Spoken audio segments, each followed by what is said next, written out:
welcome to another tutorial video. Today we're working with fractions. So this video specifically is going to talk about what a fraction is, along with how to add and subtract fractions, and then also putting fractions in their simplest terms. So first I want to talk about what a fraction is. A fraction is just a piece of a whole. So for example, over here we have 1 out of 2 parts of one whole. So we have 1/2. Over here, we have 3 parts of a whole, but we're only representing 1, so we have 1/3. Over here, there's 4 parts of a whole, but we're only representing 1, so we have 1/4.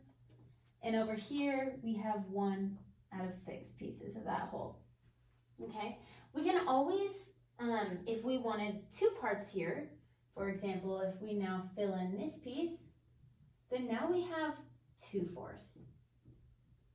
So it's how many pieces of a whole are being represented. And for the rest of these, they're just a colored piece, right? So now we have to think about how we can add fractions together. So first off, what we want to talk about is the parts of a fraction. So a fraction has 2 parts.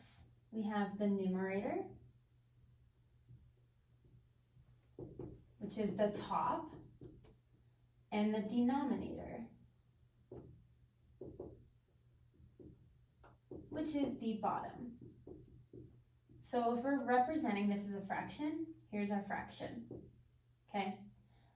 We can denote this as n over d for the purposes of this. So now I have some examples of some fractions we can add together. So let's start with 1/4 plus 1/4. Okay. To add fractions, the denominator has to be the same. Okay. So we'll leave a note here. To add or subtract fractions,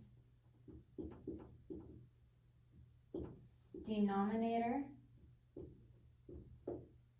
has to, both denominators has to be same. Okay, so 1/4 plus 1/4, the bottoms are the same, which means we only add the tops. So we have 2/4. Well, now there's something called simplifying fractions. And what that means is if there is a common factor between 2 and 4, we can divide those out. So for example, 2 goes into both 4 and 2. So we can divide the top by 2 and the bottom by 2, and we are left with 1/2. Similarly, when we had that big circle, there's it split into 4. We have these 2 sections filled, and that is half the circle. So that's how that works, okay? Another example is going to be 2/3 plus 1/6.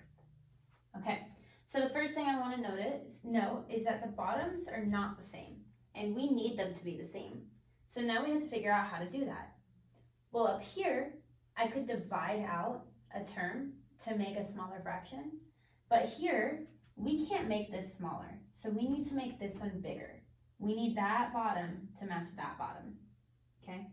So what we're going to do is I know I can multiply 3 by 2 to get 6, so that's what I'm going to do. So I'm going to do this part in another color. I have 2/3, and I want to multiply the top by 2 and the bottom by 2. The reason why is because if you do something to the bottom, you have to do it to the top, or it is not equal, okay? That's super important. So now we still have this. Okay? So our fraction becomes 2 times 2 is 4, 3 times 2 is 6, so we have 4/6 plus 1/6, and this equals 5/6. And that is our final answer for that one. Okay? And I just have one more example of adding because I know it can get tricky at times. So I'm gonna go ahead and erase over here. And my other example is 3/4 plus 1/4. Okay, the bottoms are the same, so we only have to add the top. So we get 3 plus 1 is 4 over 4. Now this is something really interesting because we have the same number on the top as we have on the bottom. We want to think about fractions as division. So it is numerator divided by denominator. Okay, so that means 4 divided by 4, well that's just 1. So our answer here is 1. When we are adding and subtracting fractions or multiplying fractions, we always want to put it in its simplest form. Here it's 1. Here, 2/3 is the simplest form of 4/6. And up here, our simplest form of 2/4 was 1/2. Okay, so that's super important for that. Next, I have a few examples for subtracting. So pause for a second if you need to write this down. And now I'm going to erase. So, our first one is going to be 3/4 minus 1/3. Okay. Now I know I can't multiply anything by 4 to get 3. And I can't multiply anything by 3 to get 4, which means this one's going to be a little bit more tricky. So we have to think about what is a common multiple. So what's the smallest number we can get when we multiply 4 by something and 3 by something? And that will be 12, okay? So down here we have 3/4 and we have 1/3. Well, we're trying to get both denominators to be 12. So for 4 to become 12, we have to do times 3, which means we multiply the top by 3, okay? And for 3 to become 12, we need to multiply by 4. So we do that to both the bottom and the top. And we are left with 3 times 3 is 9 over 12 minus 4 over 12. And our final answer here is 9 minus 4 is 5/12. And that is its simplest form. So sometimes these can get tricky, but it's always important to remember, like, you can multiply any value to your fraction as long as you do the same thing to the bottom as you do to the top, okay? And so I have one more example here.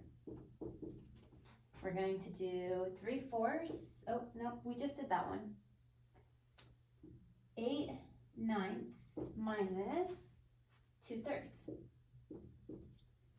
Okay, well, 3 is the smallest denominator, and I can multiply it by 3 to get 9. So we're going to do that. We have 8/9 minus 2/3, okay? But we want to multiply the top and bottom each by 3. So times 3 times 3. So now we have 8/9 minus 3 times 2 is 6 over 3 times 3 is 9. 8 minus 6 is 2. And our final answer is 2/9. Okay, so that is how you can add and subtract fractions. In the next video, you will be able to find how to multiply and divide fractions. It's just a little bit different. Thank you.